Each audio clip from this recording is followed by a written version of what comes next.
And we'll just hopefully see a bunch of people. Hello, everybody who are just logging in to the Liminal launch webinar. We're going to wait a few minutes while people join. So just hang in there. I know you probably don't have a glass of Liminal in front of you, but if you're enjoying a rosé on a nice summer evening, I hope you'll pick up a glass and join us. They're just starting now, yeah. They're going to allow people.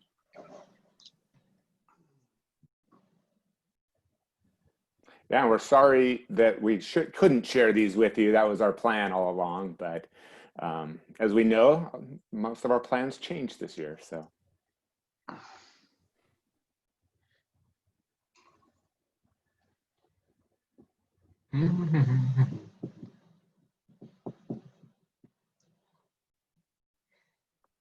So we still have people joining. Welcome everybody as you're coming into the Zoom conference.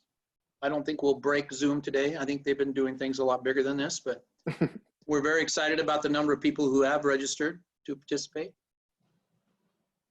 I'll go through a little bit of housekeeping here in a minute or two as we get more and more people on board. Once that happens, we'll launch into our agenda.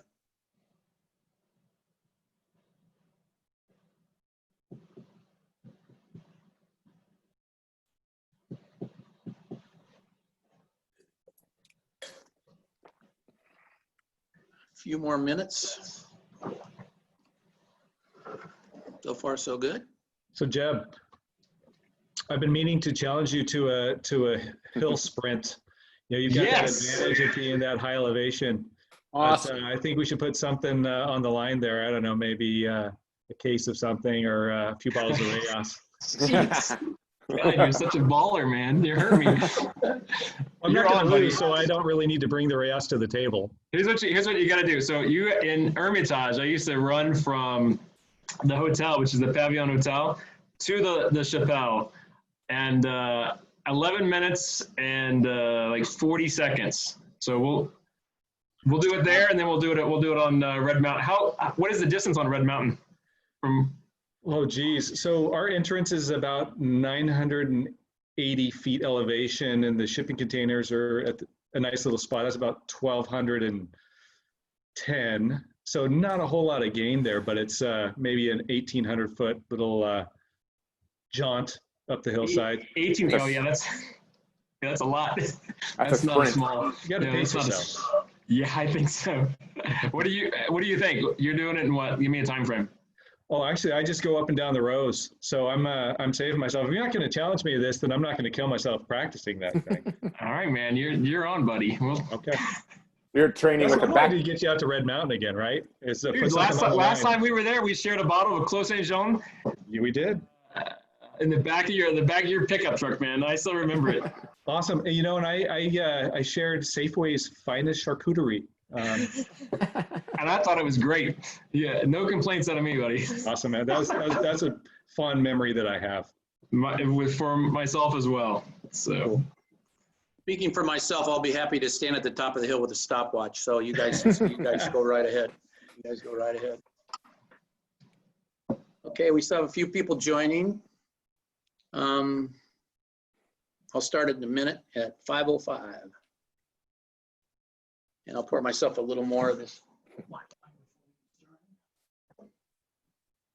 Ryan, you live out there on Red Mountain? Where are you these days? No, I'm about 30 minutes away. I live on a golf course, and I've been here for about 13 years, and I've been so busy I haven't played it yet in 13 years. 13 years? I think the odds of you playing it are pretty low. Yeah, they're shot. But it's. Well, I'm happy to go and play for you and tell you all about it. So just let me know what course. It's kind of what I do. That gives me a little separation, you know, because I spent so much time up there. I think, and I've got a big family and a 2-year-old and some teenagers and whatnot. So it's good. When I come home, I try to be here. It's good. From a guy who works from home, I can say it's good to have a separation between work and home. So, yeah. Okay, great. Well, it's 5 after, so let's get started. If more people join, though, I think we're recording this so people can watch it later. I'm going to start off. I'm going to kind of be the MC. I'm Marty Taucher. I'm the managing partner and co-founder of Liminal. I'm joined here with Chris Peterson, who's the winemaker and also the partner at the Liminal Winery. We thank you guys for joining us, and I want to introduce our special guests. First is Cam Myhrvold, who I know from my Microsoft days many, many years ago, and we'll talk a little bit about how we reconnected on this project. Also, Ryan Johnson is with us, who is the vineyard manager and partner in WeatherEye Vineyard.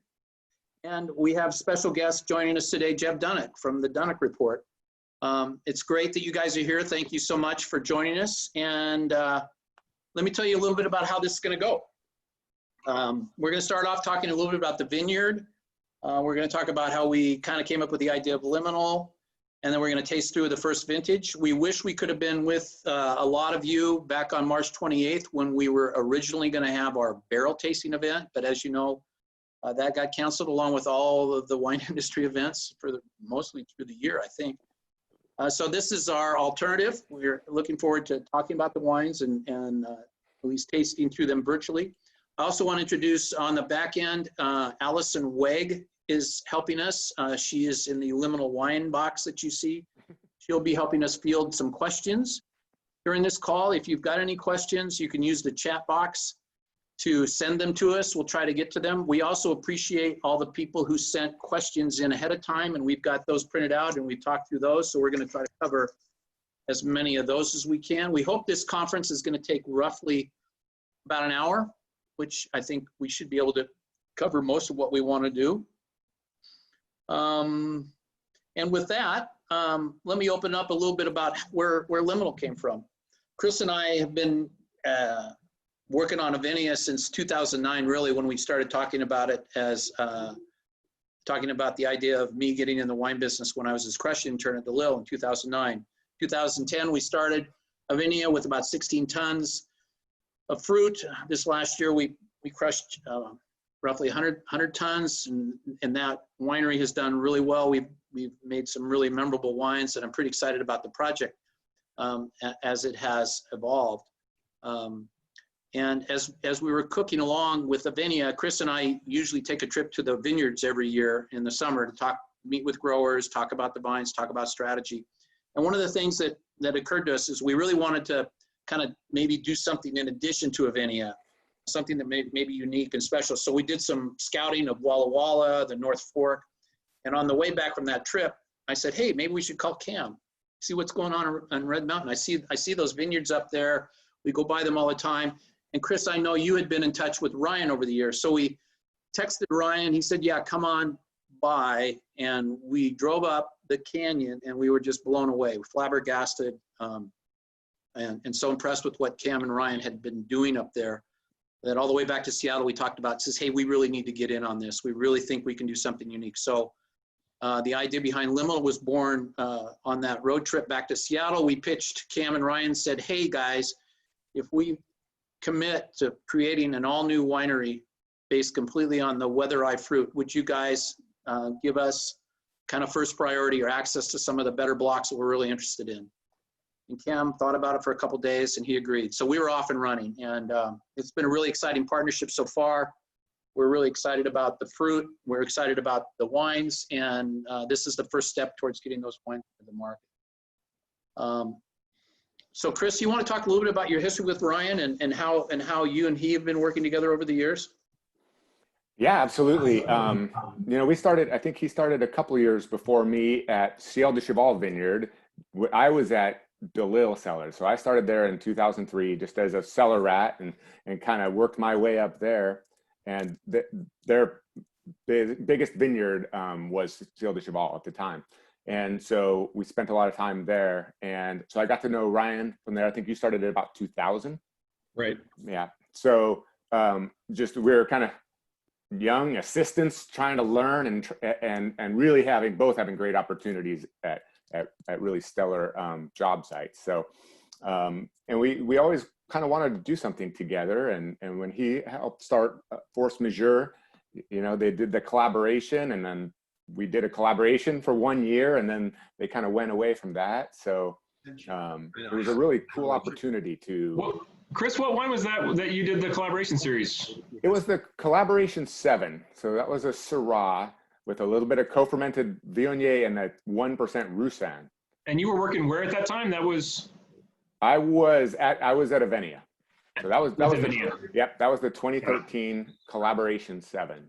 Got it. And then after that, Todd Alexander joined, and they kind of, and their estate fruit started to come on, and they understandably wanted to concentrate on that. So they kind of went in a new direction. So that was a kind of a one-off, which was fun. It was great. And Really great. I want to go ahead, Ryan. I'm sorry, buddy. I was just say I had left in 2014, Ciel du Cheval, and I also managed DeLille's Grand Ciel, Quilcita's Galitzin, Cadence's Caramia, Force Majeure's estate, and started my own consulting business in 2014. So I just want to give context here that to give some, with the collaboration series, what this was first at Grand Rev, which is now Force Majeure, and they did a collaboration series where all of the fruit was farmed by Ryan, and then different winemakers throughout Washington would make their own wine from that fruit. And so this is kind of my first experience with Ryan. I didn't really know him at all, and I would do a tasting of the wines made from fruit farmed by Ryan, and then I would do the same winemaker from their own label. And it was night and day difference in the quality of those wines. You really saw what beautiful fruit can do. And so you guys, I hope everybody on here knows that Ryan is one of the best farmers out there I know. And so, you know, you're lucky at Liminal to really have that resource out there. And so that's all to you guys. Oh, I couldn't agree more. And as we start talking about the winemaking, you'll see that it's not that exciting, because the reason is it doesn't have to be. It's the grapes. And absolutely, when we drove up there, it wasn't like, oh, I can do some killer stuff to this wine. It's like, hey, we can let this kind of be itself, and it's going to be really interesting and really compelling. And we had never made a Red Mountain AVA wine in our entire history of Avenia. We had never focused on the Red Mountain AVA at all. It's probably the most famous, one of the most famous AVAs in all of Washington. And we had avoided it until we got involved with this vineyard. And so this is really a chance for us to do something that's really unique and different than Avenia. And Marty, that's actually really interesting. Could you explain why you guys avoided it? That was an interesting comment. Well, it wasn't so much a void as that, you know, when I left DeLille, they're very Red Mountain centric. They're very, you know, they had their own style that was very distinctive. And I wanted to take a lot of what I learned there, and a lot of, I think, what I brought there over the years, and take it a step further. And so when I thought of getting wines that are more elegant and more balanced, and had some, not more complexity, but a different kind of complexity, kind of those non-fruit character, it just kind of naturally took me off of Red Mountain. And so a lot of the older vines, I mean, the 1982 planting at Ciel du Cheval would have been very interesting, but that's very tied up. And so getting into the old vineyards like Red Willow and Bacchus from the early 70s, mid 80s, that was kind of where Avenia was just kind of drew me. And that really makes sense, because those are higher elevation, little cooler sites as well, which kind of fits right into the Avenia type of profile. So. Absolutely. And Boucher, right? Boucher, of course. Yep. So Cam, tell us a little bit about your involved, you know, where did you have this idea? What was your vision? When did you really start accumulating all this amazing property, and how much do you have now? And what tell us, go, your turn. Okay. It all started back in 2004. I bought a property at the top of Red Mountain, tipped off by a friend who was also interested in buying the property, but couldn't convince his partners. So he suggested that I do it. And I drove out there and I walked up what is now the Canyon Road. And within the space of about 10 yards at one point, it went from deep, you know, texture of a powdered confectioner's sugar silt to rocky broken basalt in about the space of about 10 yards. And I thought that was fascinating. I knew from looking at the geology of Eastern Washington that there were these giant floods during the end of the last ice age, and that carved out a lot of the area, and that Red Mountain is just high enough that it's above the level of the flood. So the tip, the top of it, is above the level of the flood, And where all the fruit is grown was grown at the time was deep in the loam and gravels and soils deposited by the floods and glaciers of those floods. So I was fascinated by saying, gosh, you got a chance of participating in what was already proven to be great terrain for growing Cabernet Sauvignon and Syrah and other things in the lower levels of the vineyard, but the top of the vineyard doing something nobody else had ever done, which is growing wine in the wine grapes in the broken basalt above the level of flood. Now, unbeknownst to me at the same time, Ryan, who I had not met at that point, was actually doing the same thing at Force Majeure, but that was the original impetus behind doing it. I made the first purchases of property in 2004. I did so without legal access to the property, so I had to solve that. There was no power to the property. We had to solve that, and there was no water. But other than that, it was fantastic. We made 4 purchases of property in addition to that initial purchase, and today the property is 360 acres. It's the entire top of the mountain. A good deal of the back side, the north side of Red Mountain, which is actually not in the AVA, but we think holds tremendous promise for wine. And I had the very great fortune of working with Ryan on evaluating what to do with the property, and was lucky to have the opportunity to work with him, and lucky in that regard to this day. Thank you. Cool. Thanks, Cam. Ryan, Cam, you get this call from yet another Microsoft guy. We have familiar, Chris Peterson had to go through this too, kind of Microsoft guys. But what was it that got you excited about working on this project and being motivated to kind of jump in basically full time? I mean, it's pretty exciting. Well, I think there's a few aspects that really intrigued me. Starting down at Ciel du Cheval, around 700 feet elevation, looking up at Red Mountain as the backdrop for my workday was something that seemed quite majestic, even though outside of the Tri-Cities, Red Mountain just seemed like a bump or a pimple, right? It's not really this fantastic mountain that you might see in other places. We're gonna work on your descriptions there, Ryan. I'm a Most farmer. majestic, exciting area in all Washington State. Like I'll help him out with that, Jeb. I can do more. I want a squashed loaf of bread. But the You're not helping us here, buddy. The fascinating thing about Red Mountain is the extreme variability that we have as a result of those floods and winds and these cataclysmic events. And so you have this awesome mix of terroir to play with. And digging into the rocks up there at Force Majeure was very satisfying, and we saw this tremendous potential at the top of the hill. But I didn't really ever expect literally to be farming the top of Red Mountain. And when I left everything in 2014 and was brought in as a consultant for Cam, just getting to walk up there and see things from a different perspective was very eye-opening, right? I mean, not a whole lot of people get to walk along that ridge line, for the sole purpose of saying, okay, if we're going to plant something here, what would we plant? How would we do it? What's the best way to farm this? And what's the best way to grow these grapes to make, as good of a wine as we possibly can? And really Cam's motto and mission at that point was he wanted to grow the best wine grapes in the world. Well, if I'm given the opportunity, basically it's like, here, son, here's the keys to the Ferrari. Why don't you do a few burnouts and have fun? It was really like a once in a lifetime chance for me. Number one, Cam is an amazing guy, about as generous a man that I've met in the industry. So just to partner up with him is phenomenal.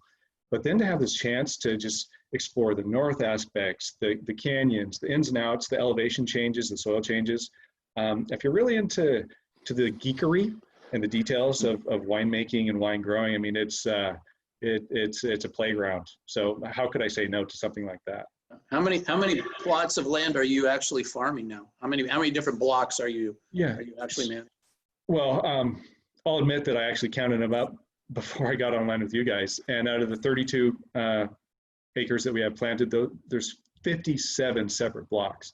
So what that tells you is out of those 32 acres, there's a lot of these micro plots, right? And because when you're up there on top of a mountain, it's not a contiguous farming area. There's pockets that you have to explore and develop. And so it's not easy to do it. But again, if your mission is to grow the best grapes in the world, and you have the team and you have the support and some luck, you know, these things start to come together. And the more you get encouraged by it, I think you start to feel a little invincible, or at least enthusiastic toward the future. Because really, we're starting out, right?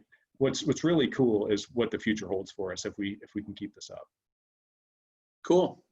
So Chris, when we first got there, and we made the pitch, you had worked with Ron. You want to talk a little bit about which blocks we got access to for the first vineyard? Maybe we can move into this when we start tasting wines, but just in general, what was it that you saw that most intrigued you about the site when we first got up there, and then you started working with Ryan over the summer? Yeah, well, it was really interesting, but I mean, I knew that there would be a lot of diversity, and we talked about what that could mean, but it was all theoretical. It's like, here the wind kind of goes over these vines here during the afternoon, so they're gonna maybe have more tannin. I mean, it's all theoretical, and you know, the elevation of the block 16 that we'll taste, but that winding road, as Cam calls a canyon road, what we call the high canyon block, that was really interesting because that's that southwest facing block, has multiple different varieties that we'll talk about. You know, I knew right away that Grenache at the top was just outstanding looking, and really it was just time to dive in and get stuff from different parts of the vineyard and different varieties, and start to see what happens. I mean, this is a lifetime of learning project, so that's why I'm excited to be involved with all of you too. Ryan, did you approach it with an idea in mind of what you wanted to plant, or how did you guys decide what to plant up there? I think the start of that answer would be, everyone on the screen is a wine enthusiast first, right? And so we're motivated and inspired by the great wines of the world, and that's kind of the lens and the filter that I look at that hillside with. And it's kind of like, I got to admit, I'm not a huge fan of Blaufränkisch, so I didn't look at it through that particular lens. Not that, you know, those can make wonderful wines, but I'm looking at the Hermitage, I'm looking at the Côte Rôties, I'm looking at Priorat, whites and reds, and some of the great Bordeaux wines of the world. So, geez, I guess it starts with what inspires us, and then do we have the terroir to do something on the same caliber? It's going to have its own Red Mountain imprint, but it's not just the Red Mountain imprint that we're used to, because that's down low. You know, that's on a different slope and a different aspect. This is literally the top of Red Mountain, and so it's not just one of those things that I think you could stand there and say, oh yes, we should plant some Viognier right here. It took a year and a half of walking and studying and looking at shade and shadows, wind. I mean, literally, when you go across the crown, you're getting, you know, blasted by that wind and moved, and it's kind of deafening actually. And then all of a sudden it just drops off. Well, if you flag that point where it drops off and you start walking one direction or the other, and then you turn and look back, you'll see you just made a line. Well, guess what? That line is kind of the boundary of that particular block. Well, the next thing you start doing is, okay, I see the vegetation, I see what it's doing, I see the wildflowers there. The soil's a little spongy, so there's some sand to it. You look at your test pits, and then all of these things start to form an idea. Well, geez, so sand. Let's see, what great Grenache vineyards out there are grown on sand on a slightly north aspect? Well, I can think of a few. And I'm sure you could as well, Jeb.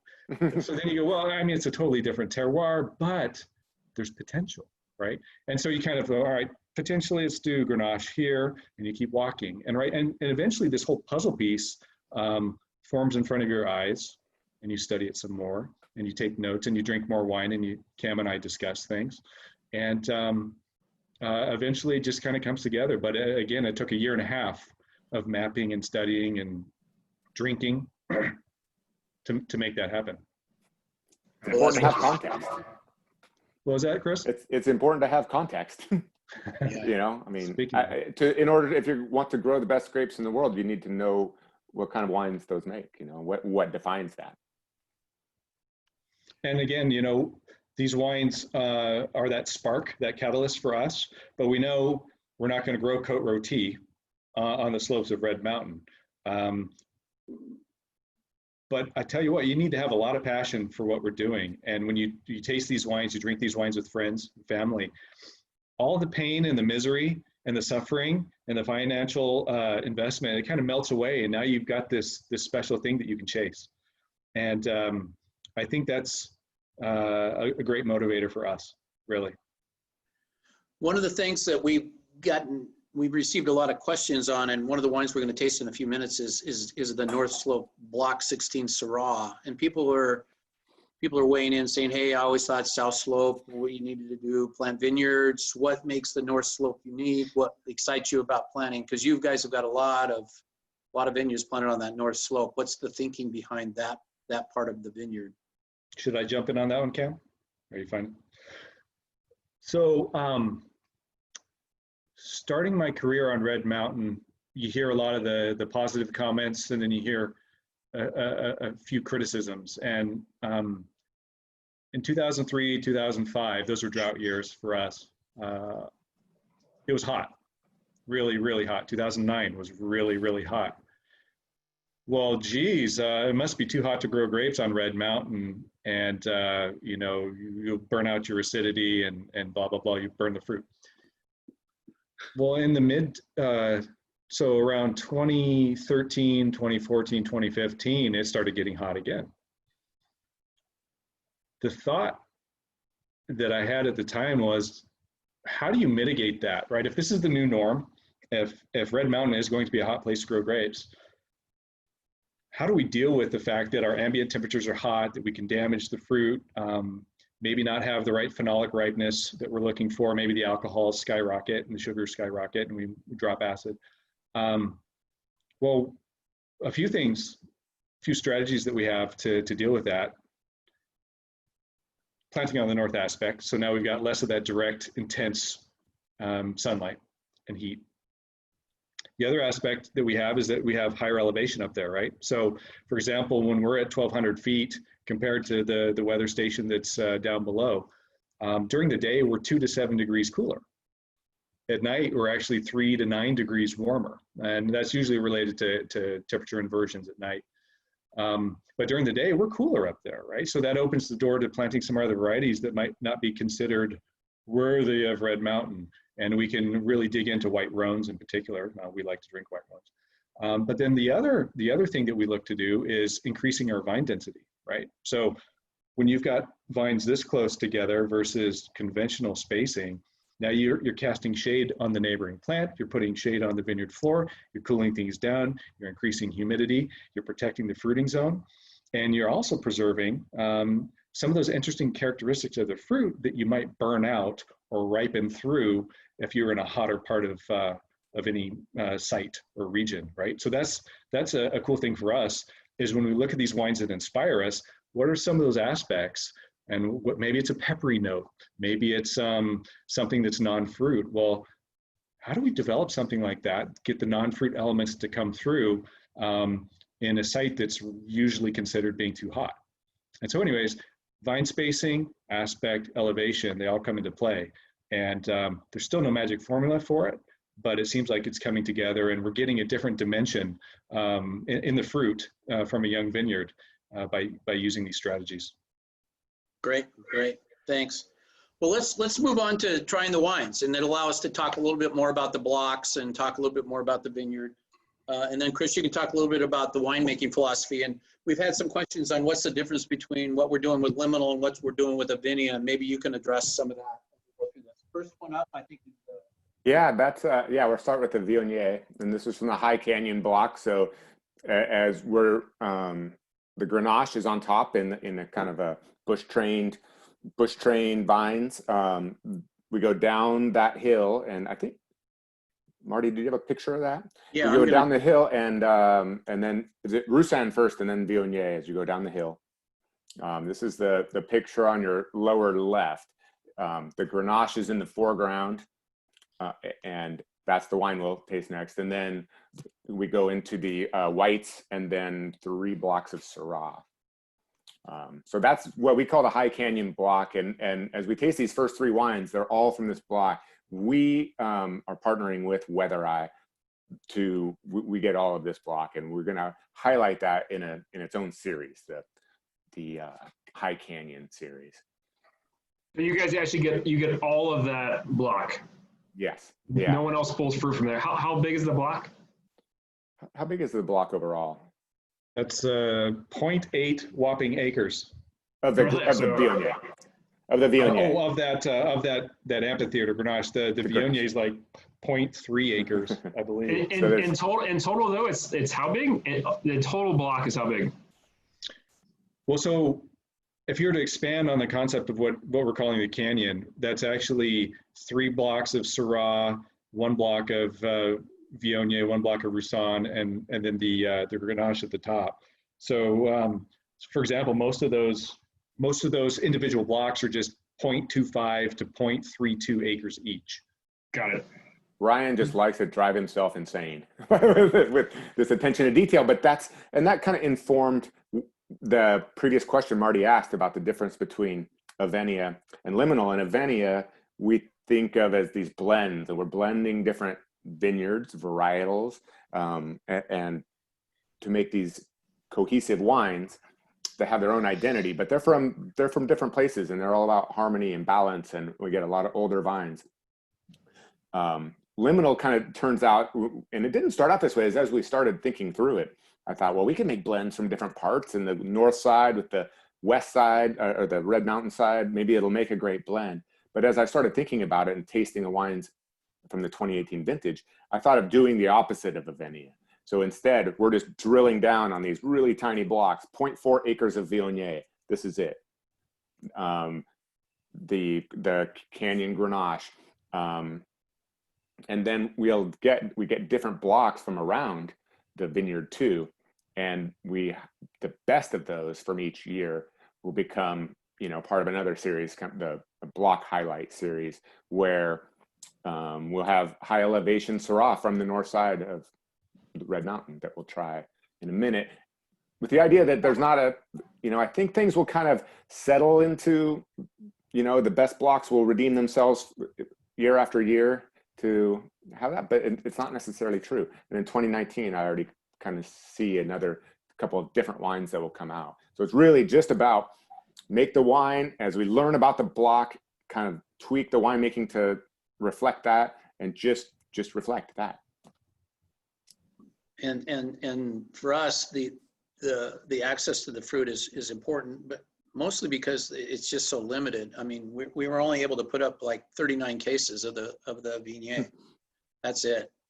And so when it's gone fast. And the Grenache, we were only able to do 62 cases. And so the idea is, that Chris has talked about, is fully expressing what the potential is of these unique blocks within the WeatherEye vineyard. And that's kind of been the focus of the High Canyon series, is to really make these wines very special. They're going to be very, very limited, but they're going to be very exciting. I mean, what do you get from this, Chris, when you take it in the glass, and what is it that you get from this wine? Well, maybe we should defer to Jeb and see how Jeb. Yeah. Viognier we're among an expert here. I don't. You made it, buddy. I'm not. So I will say this. So Viognier is very hard to do well. I think the birthplace of Viognier would be Condrieu in the northern Rhone, and all of that is granite soils. And so Viognier has a tendency to be exuberant, to be very ripe, and it can quickly become too much. And so when it's grown on specific terroirs, granite, for example, in Condrieu, for whatever reason, it maintains a sense of tension, a sense of freshness. And we can say, oh, it has minerality, et cetera, more acid. I'm not sure about that. Some of the best Viogniers coming out of Condrieu are literally 16% alcohol. These are big, rich wines, and yet they always have this type of freshness and purity that makes them very drinkable. So we have this big, rich exotic wine that still has a sense of purity and freshness on the palate. When you take Viognier and you bring it to California, you bring it to Washington, you have to plant it in the right place so it still can have Viognier character. You know, if you harvest it too ripe in the bad places, in a terroir not suited for it, it becomes tropical, it becomes heavy, and it's not really very interesting. So what you see a lot of people do in that case is they can harvest it very early. So you can have Viognier, if you do a big tasting, you have a lot of Viognier that is fat and flabby and not very interesting. You have a lot of people where they say, okay, we're just going to harvest it very early.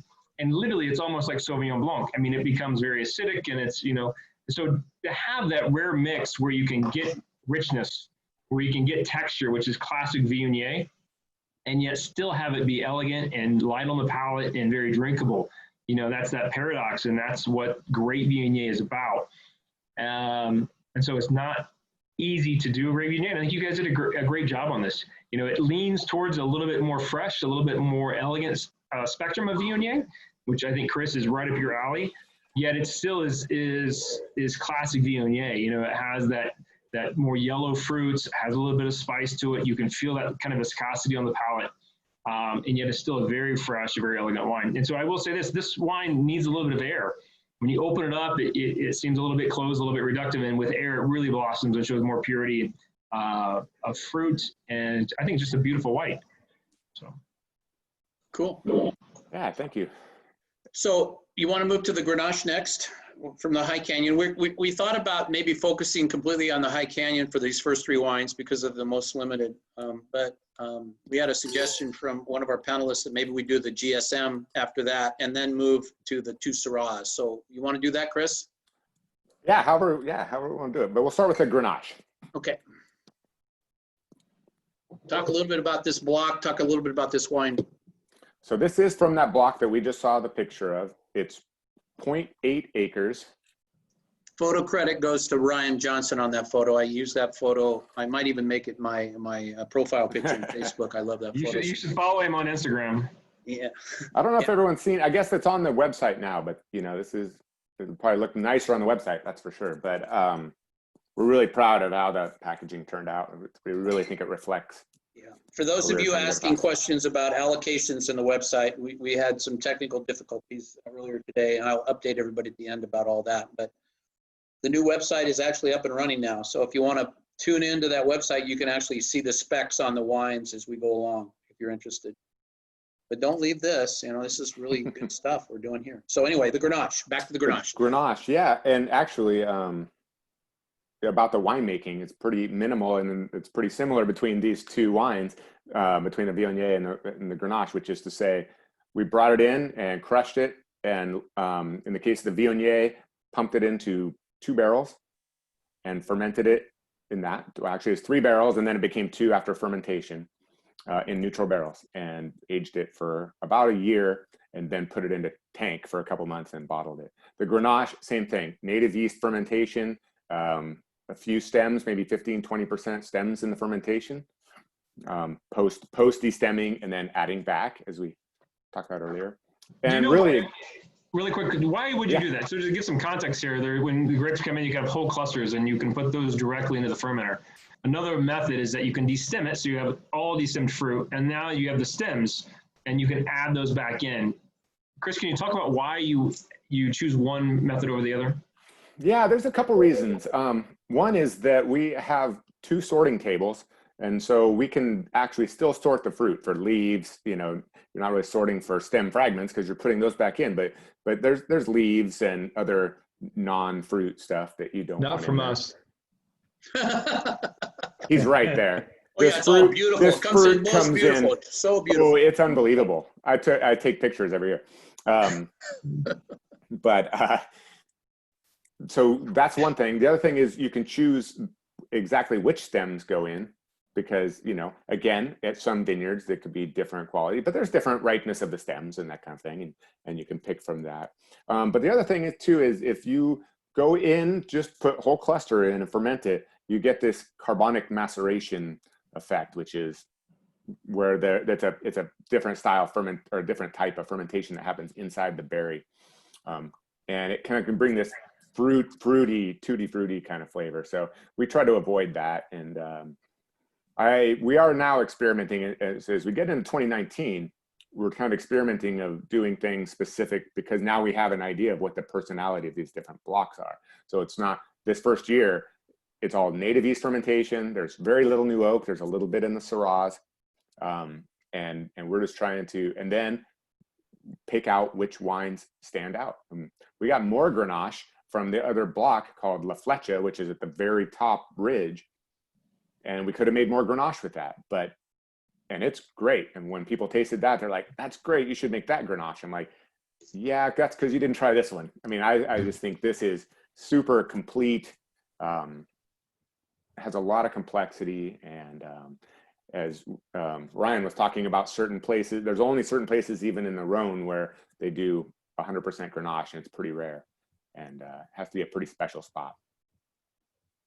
Yeah, I just remember that this wine, when Chris and I brought it in, so these vines were all planted in 2015, right, Ryan? 2016. 2016, okay. So this third leaf fruit, if I'm not mistaken, right, in 18.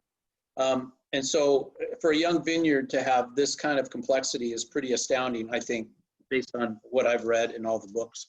But when Chris pulled a barrel sample of this, he showed it to me, and I looked at just the color on a white background, and I go, wow, this looks like a really fantastic Syrah. He says, no, that's the Grenache.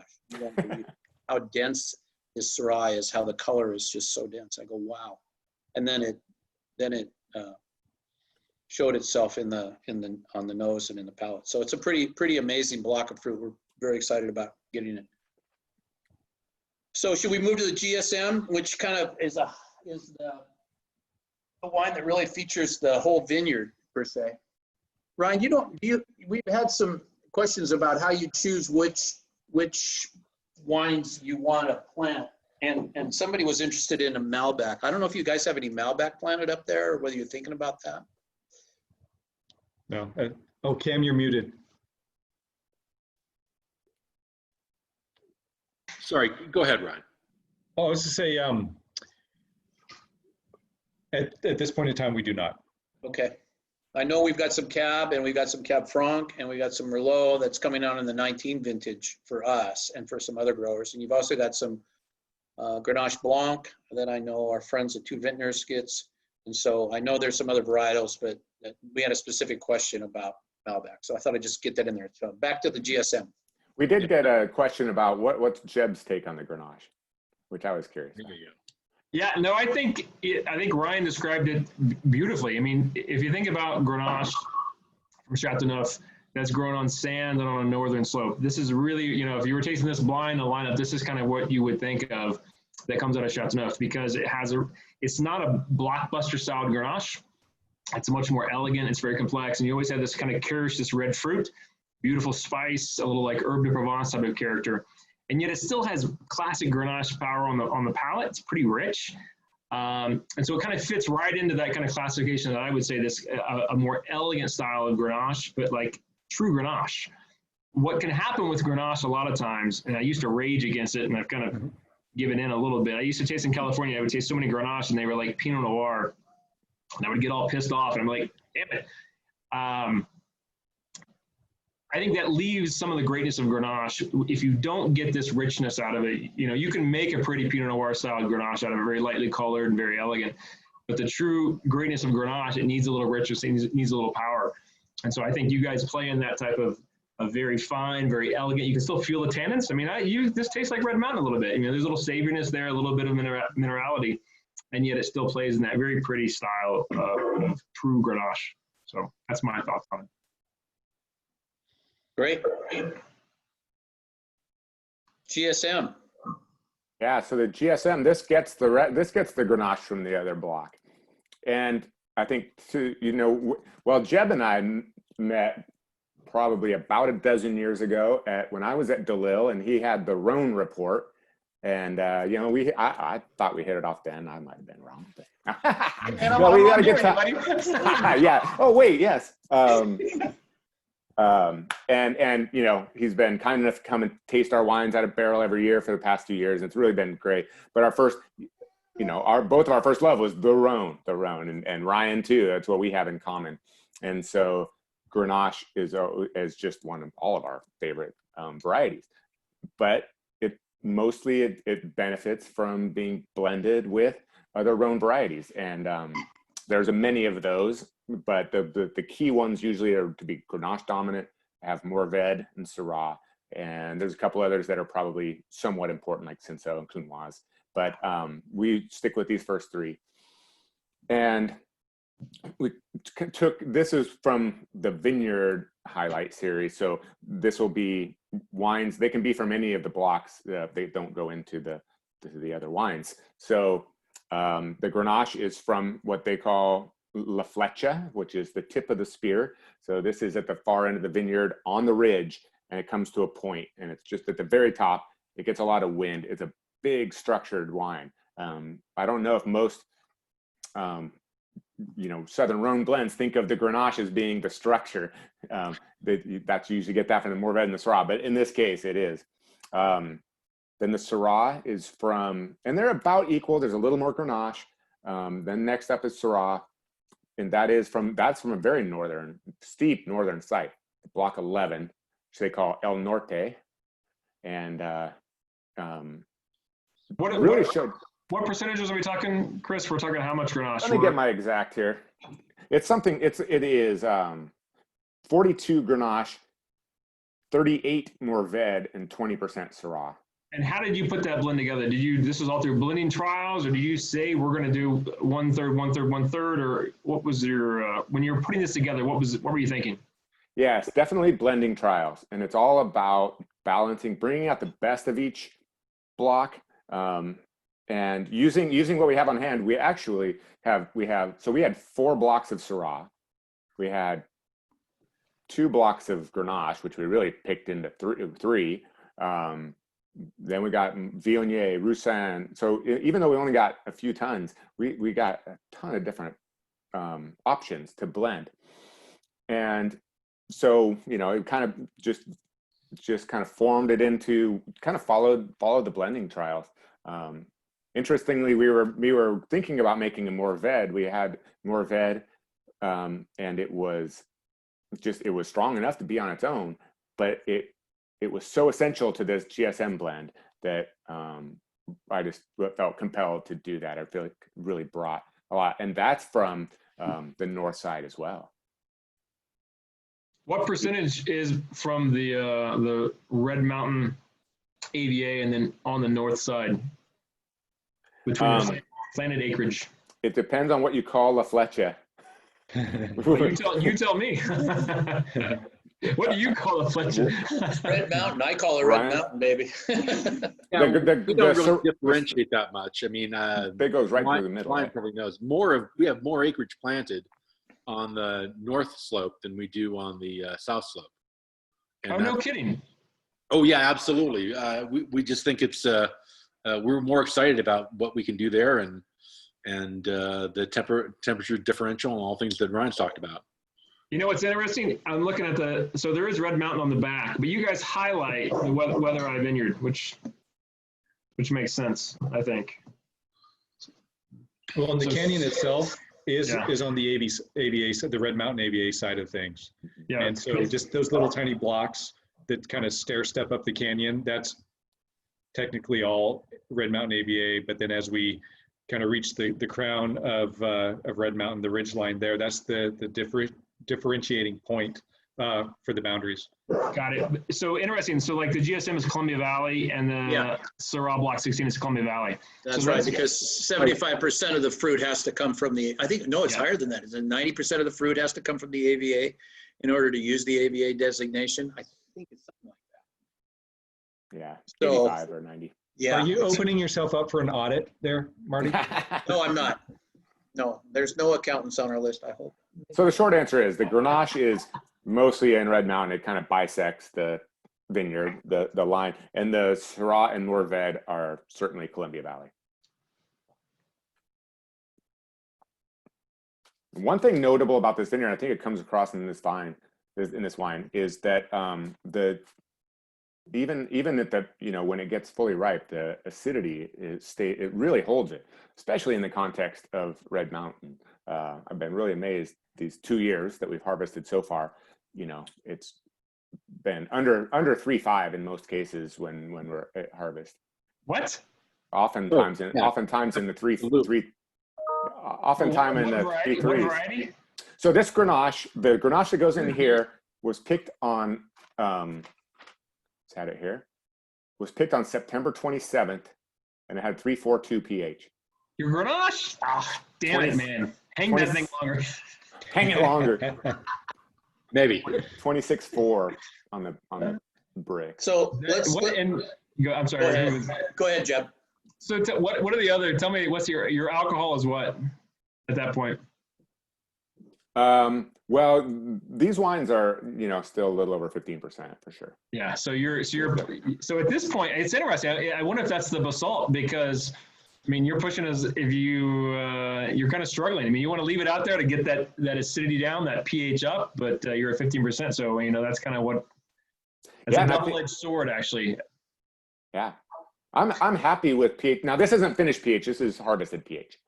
Right. Okay. So, yeah. So we're in the, probably into the 3.7s. Oh, okay. I'm sorry. Yeah. Okay, After malolactic. Yeah. So to give some context on that, right? From winemakers with Grenache, the problem is that especially in soils it's like basalt on Red Mountain, the same isn't true in Paso Robles.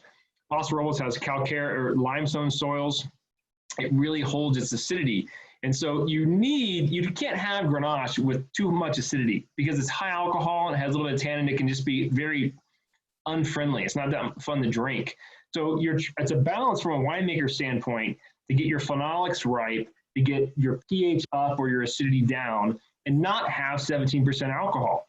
And so that's when you're in these type of terroirs, it's great because you can always hold and keep freshness, but you're trying to thread that needle so you get enough freshness and acidity, not too much alcohol, and that sweet spot for Grenache. And it's not easy. So it takes a great farmer and it takes a great winemaker. So that's what's nice. We are in touch daily during this thing and trying to navigate through it because, you know, I mean, 2018, this is the first year it's coming off, and Ryan's trying to figure out how to get a truck up there in the first place and making it. Actually looked at helicopter rentals, you know, see if we could just kind of. In the mid 2000s, I tried to visit Grand Rev. I took my rental car and I literally slid off the damn road, man. I got like, I was like up there. I thought they were going to arrest me because I'm like on these little roads. I wasn't quite sure where I was. And at a certain point, I'm like, I gotta back up. I couldn't even turn around. That's funny. Let's move on to the Syrah. Let's move on to the Block 16 Syrah, and then let's finish with High Canyon Syrah. Is that okay? You bet. Just trying to keep us on schedule here. You're good, Marty. The block 16 is the highest block on WeatherEye, correct, Ryan? Currently, so far. We're doing to block 16? Yes. Okay.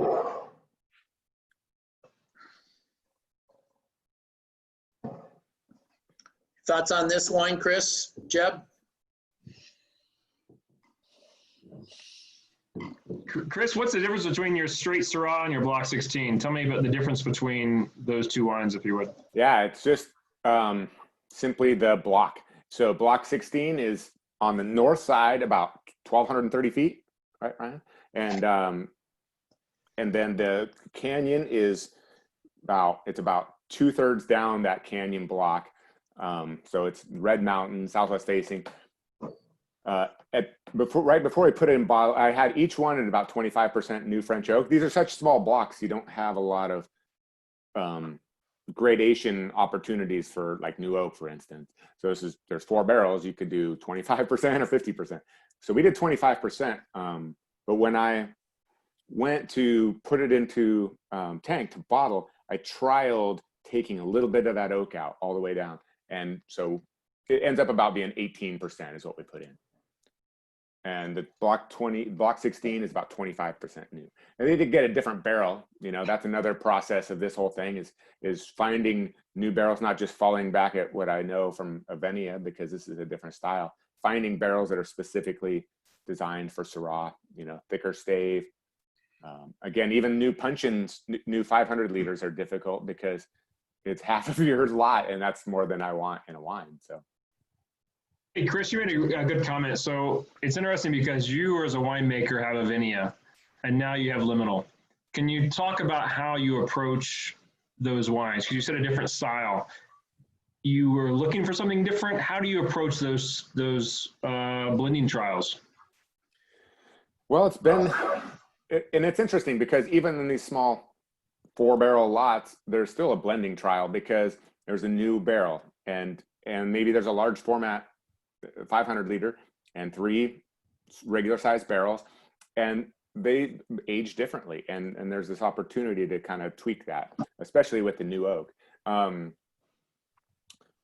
I think it's just kind of follow your passion and follow what kind of makes sense. We're learning about, I mean, we came into this and ordered barrels and ordered fruit based on kind of what we thought things might kind of be like. So now we can finally go, okay, this is the style. And I think here I get maybe a little more green olive, I get some savory elements, and the Canyon just comes across as a fully different personality.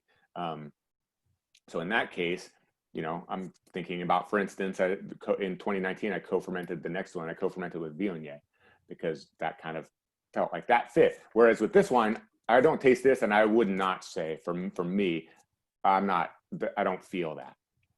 So And you're speaking about the 2018 Block 16? Yeah. Okay. The Block 16 is yeah, more. We did not do Viognier with that, but we're doing more stems in the fermentation. Mm-hmm. So I guess let's compare those two wines. Classic Straw, Block 16. Winemaking standpoint, you have more stems with the Block 16? Yeah, a little bit more stems, and a little bit more new oak. Okay. And the difference in the terroir between those two is what? The soils are what? I can dive into that. Yeah. So Block 16 with the north aspect is planted on a 3 by 5.5 foot spacing. So between each vines is 3 feet. Row width is 5.5 at 1,230 feet. And it's echelon trained, right? So single stake per vine. It's a single clone. I tend not to divulge our clonal selections. Okay. And then in the Canyon, and the soils there, we actually ripped that block. We tend not to do heavy manipulation of the soils because guess what? They blow away. But in this block, there's a little bit more clay, believe it or not, because it's closer to that bedrock basalt and that lava that's there. Rip that up. The soils are about 2 feet because we could get a wood stake down 2 feet until we hit that fractured basalt. The Canyon, on the other hand, is very sandy over fractured basalt. And believe it or not, as it winds its way down this canyon, it has a southeast aspect. So it gets full morning sun, but in the afternoon, later, so when we peak at our highest ambient temperatures, usually around 5 p.m., for the most part, that canyon is starting to get in its own shade. And I think that's a pretty cool little aspect to all of the canyon blocks, is to be protected from that intense heat. And it's 2 different clones in that, and it's a 3 by 8 foot spacing there. So when I get old and my knees start to hurt too much, maybe we can get a tractor down that, but we'll see. For now, it's still hand farmed. Yeah, they're both very steep blocks. But we didn't co-ferment anything with Viognier in 2018, but we did do that in 19, right? Yeah, what we were doing that answers this the year question we got. kind of learning. Yeah, exactly. I don't know if I was being confusing there. But I completely understand why you may co-ferment the Block 16 with Viognier. I mean, from my standpoint, when I taste the wines, just the classic Syrah is a little bit more open, a little bit more sexy. You know, it kind of expands on the palate. And I completely agree. It has this classic black olive, kind of like herbal type of dark fruited character. Beautiful one. I actually love it. Where the Block 16 to me is a little bit more compact, maybe a little bit more concentrated, a little bit more straight, and I think it's going to be a longer lived wine as well.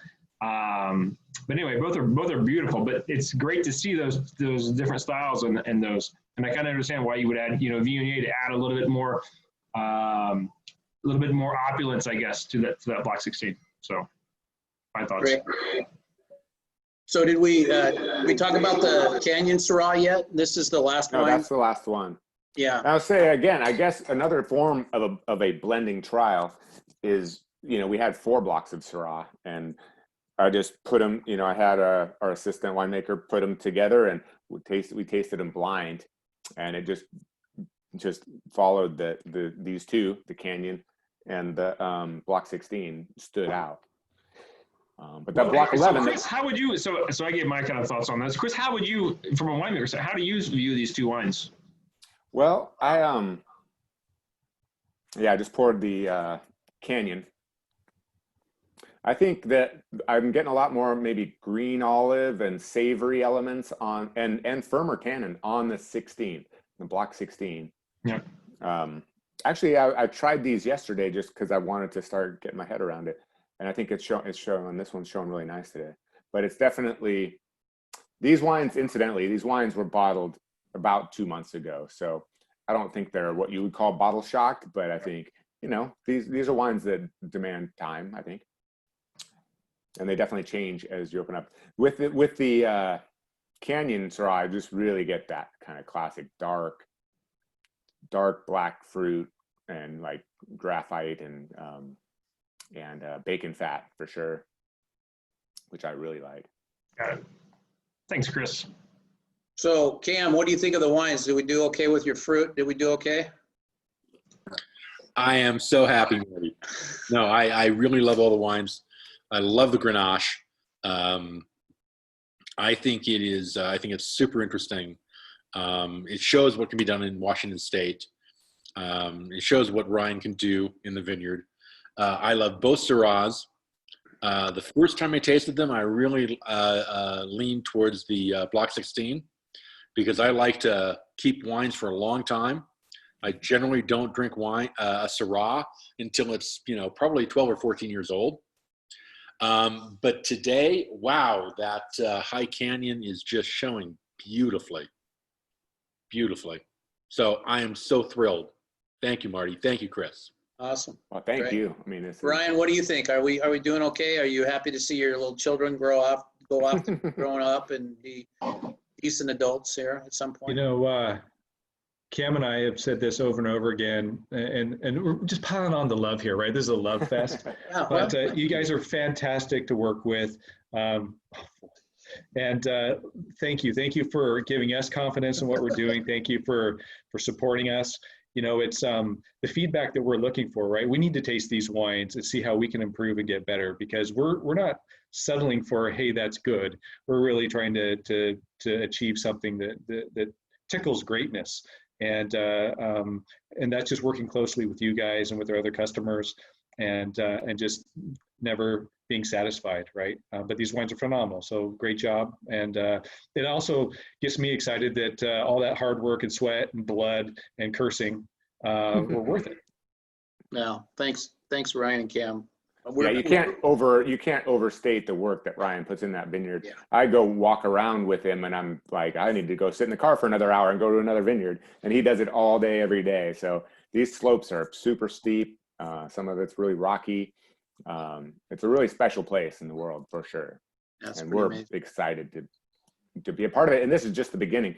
It did so happen that we hit one of the great Washington vintages of all time for the first vintage, and that didn't hurt. which is way different than 2010, which is until 2011 was one of the coldest vintages in Washington's history. So. Hey, 2010 is pretty good. Easy. Yeah. 2010 is a good. It's a good vintage, a good wines, and our stuff is good. But it was really, really cold that year. I will say this. I do want to say one benefit of being a critic is that we're able to taste wines all through the world and have a lot of access to great wines.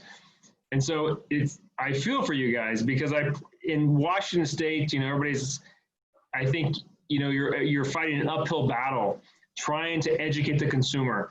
But the reality is, I promise you, and I've done blind tasting after blind tasting, the wines coming out of Washington and the wines that you're making truly are world-class wines. I promise you, in blind tastings, these wines will stand up to the best out there. And so you need to work to educate the consumers, to get these wines in front of people, to let them taste these wines and see what's coming out of there. Because I promise you, These they're great wines. They will stand up to anything out there. I'm not saying they're the best ever. I mean, there's always room for improvement, but these are beautiful wines. And bravo to you guys for doing that. And I wish you all the best going forward. No, thank you so much for that, Jeb. We couldn't agree more. I'm just going to say one or two housekeeping things, and we're going to end this call. One, the new website, we updated the website. It is now live. And so if you have signed up for the Tier 1 allocation list, you can go on, log into your account, and you can see what your allocations are. We'd hope to have an email out earlier today that would explain all this to you, but you know, technology being what it is, it didn't exactly work. We hope to have that email out. And then if you see a wine that you aren't allocated for example, the Viognier was very, very limited. We only made 29 cases. Just use the request feature in the cart. You can request the wines. And so if people who are allocated that initially don't want it, then we're going to go back through and we're going to reallocate them at the end. So if you want more wine than you're allocated, we're selling all the wines as 3-packs. The pricing is on the website. All that stuff's there. And so if you didn't get the wine you wanted, just request it. We're going through the initial process on this thing. We have 1,400 people or so who have expressed interest in these wines. We're going to try to be as fair as we can to get the wines out to the most number of people. So just request, and then over the next month or so, we should have the wines fully allocated out. So with that, any other comments anybody wants to make? I think we answered a lot of the questions. It's fantastic. Jeb, thank you for giving us your time today. Yes, thank We you. really appreciate it. Cam and Ryan, your vision is incredible. We're so excited to be working with you on this project, and Peterson, as always. Would you work a little harder? Come on, we're trying to get something done here. Come on. Keep it going. No, actually, you're doing a fantastic It's only job. 25 different wines or something. Is what, No problem. No Please, problem. please don't do that. Please. I know. So anyway, thank you so much for all the participants who registered for the conference. We so appreciate your interest, and we hope to have a tasting sometime in the future. Don't know when it's going to be, but at a minimum, we'll see hopefully a lot of you when we release these wines in late October, which is the current schedule. And with that, I'm going to end the call. Thanks again, everyone. Thank you. Thank you. Thank you Thanks very for all much. your support. Thanks, Thank you, everybody. Jeb, Ryan, Cam. You bet. It's a lot of Thanks, fun. A lot of fun. Cheers. Cheers. Hope to see you soon.